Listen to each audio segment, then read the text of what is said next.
What's up, everybody? Welcome back to the Good View Woodworks channel. My name is Nathan, and in this video we're going to do part one of a finishing series. Okay, so what I mean by that is we're going to go over all the different types of finishes that you can have on an epoxy project, like a river table or cutting board or serving tray, stuff like that. But in this one we're going to show how to use an epoxy flood coat finish. Okay, so without any further ado, let's get to it.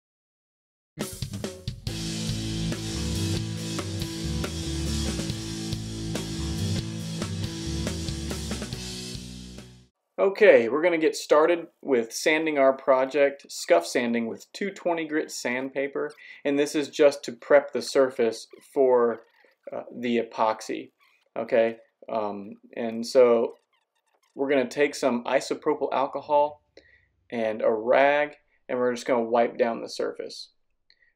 When we sand, we're not trying to get all of the unevenness off. We're just scuffing the surface to give the epoxy some mechanical adhesion, so that way it sticks really well to the surface. So here we're just going to wipe off all the dust and get rid of all the contamination to prep it for the epoxy. The epoxy we're using is UV Pro, and that's from Incredible Solutions. It's a 1-to-1 mixture. That means 1 part hardener, 1 part epoxy. We're going to pour the hardener first, and then we're going to pour the epoxy. And the reason why we do that is because the hardener is thinner, it's much thinner, and it wants to sit on the top if you pour it second. We don't want it to splash when we start mixing it with our drill mixer. We mixed up here about 16 ounces. That's 8 ounces of each hardener and resin. So 16 ounces total. Yeah, I mean, I've boiled water before with other casting epoxy. That works good. And just let it boil, get to a boil. Now we're going to use our drill mixer, and you want to mix it slowly. Don't pull it on high speed because we don't want to put a lot of air bubbles in the mixture here. As you can see here, you can see almost 2 different colors like swirls. And what we want to do is mix for 3 minutes and until those swirls are gone. We don't want to see any swirls. Moreover, we just want to have it a perfectly clear mixture with the least amount of bubbles as possible. Okay, so now that we're done mixing, and before we pour the epoxy, we want to double check and make sure that our project is level. Okay, so you'll see here in just a second when we finish mixing, we're going to get the level out. And you want to make sure it's level across both corners. So you see we did one corner here, and then we flip the level and measure the other corner there. Now that it's perfectly level, the epoxy won't puddle or flow one side thicker than the other side. We want an even coat over top of the entire surface. Here we go.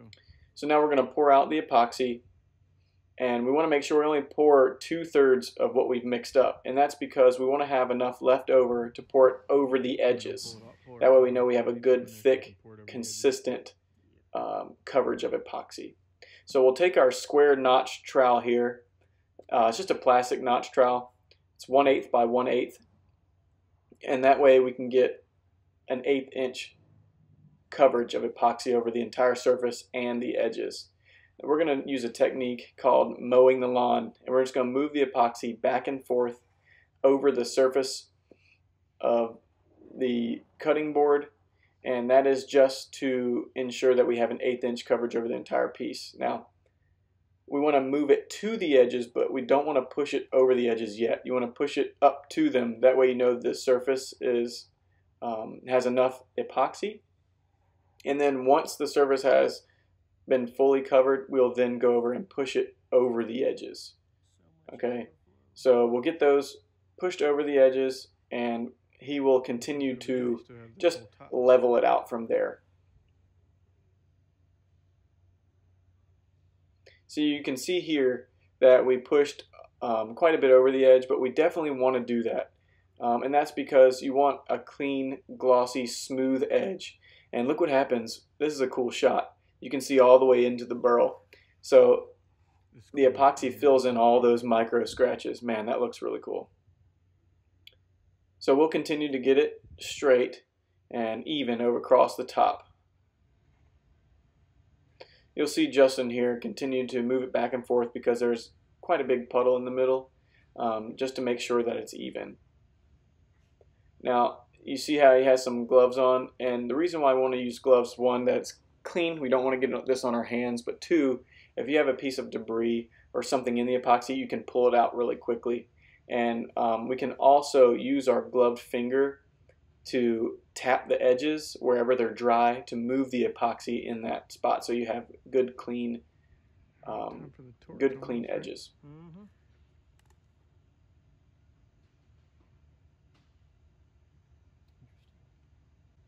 What? It does seem like it sets up pretty fast. I don't know why. See Justin right there, he's going to move some of the epoxy drips off the bottom and then apply it on some spots that were a little dry. Probably because it's sitting in a cup.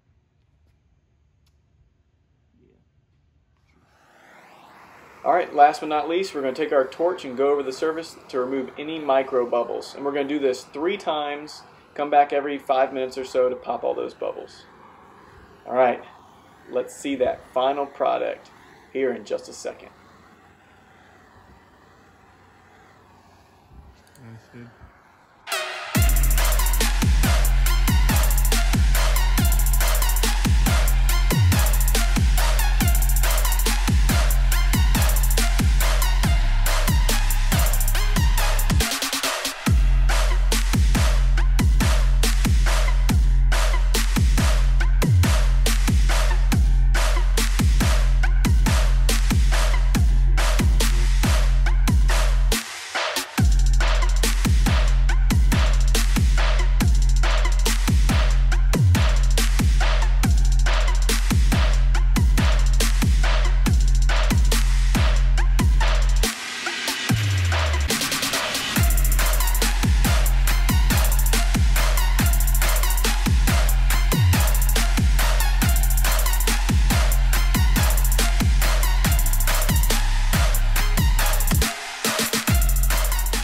Guys, thanks for watching. I really appreciate it. I hope you learned something during this video. If you have any questions, feel free to leave them down in the comment section below this video. As far as the tools and the epoxy materials, I'll link them down in the description below the video. Guys, if you make it all the way to the end of the video, I always like to add a little blooper here and there on the end, just to spice things up at the very end. But I really appreciate you guys watching all the way to the end. We'll have some links to other videos so you guys can go over there and click it and move on to the next one. Thanks for supporting this channel, and I'll catch you later. Thanks for hanging out with us. What you need to do when you edit this, as soon as it hits, you need to go